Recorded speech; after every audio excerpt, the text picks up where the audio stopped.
इथंच म्हणजे लक्ष्मी माता आज इथंच वस्ती राहणार आहे आणि उद्या सकाळी देवस्थी पंचांच्या आदेशानुसार किंवा सांगण्यानुसार उद्या सकाळी 9 वाजता किंवा 8:30 वाजता इथून रथोत्सवाला आम्ही सुरुवात करणार आहोत आणि रथोत्सव जवळजवळ म्हणजे ठरल्याप्रमाणे उद्या दिवसभर रथोत्सव होईल आणि संध्याकाळी 6 किंवा 7 आम्ही सांगता येत नाही ज्या वेळेला लक्ष्मी माता तिथे बसणार आहे त्या ठिकाणी ते आपल्या मनानं तिथे विराजमान होईल।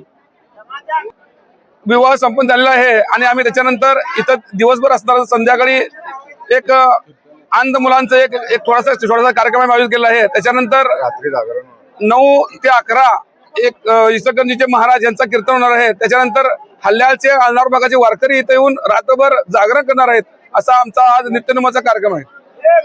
नाही 28 एप्रिलची तारीख आज उजवली। आज खरोखरच त्या कंगराळी गावावर जे दुःख होतं ते दुःख नाहीसं करणारी जी महालक्ष्मीची विधीपूर्वक आज आपण विधी केली। आज सकाळी 5:48 अक्षता रोपण झाल्या। त्याच्यानंतर विधीपूर्वक भटजी करून ज्या विधी करायच्या त्या विधी झाल्या। आज दिवसभर लक्ष्मी माता इथंच राहणार आहे।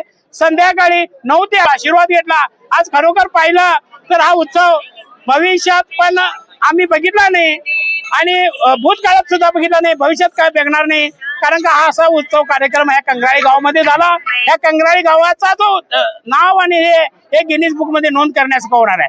या कार्यक्रमासाठी आमच्या उत्सव कमिटीचे अध्यक्ष, उपाध्यक्ष, सदस्य, सेक्रेटरी, खजिनदार, देवस्थान पंच कमिटी आणि पुजारी आणि ग्रामस्थ यांनी लाख मोठाचं सहकार्य केलेलं आहे। असंच सहकार्य राहू ईश्वरचरणी लक्ष्मीचरणी प्रार्थना करतो। उद्या सकाळी ठरल्याप्रमाणे रथामध्ये बसेल, रथ फिरून गावभर मोठ्या उत्सवात भंडारा कार्यक्रम होईल। त्याच्यानंतर जी काही विधी असेल ती 6 नंतर उद्या होईल। आपण सर्वांनी नोंद घ्यावी। आपण सर्वांनी शांततेत व्यवस्थित लक्ष्मी करूया। तुमचं सर्वांचं सहकार्य हे लाख मोलाचं आहे। एवढंच बोलून मी थांबतो आणि लक्ष्मी चरणी मी प्रार्थना करतो तुम्ही सर्वांचं सुजलम सुफलम हो हीच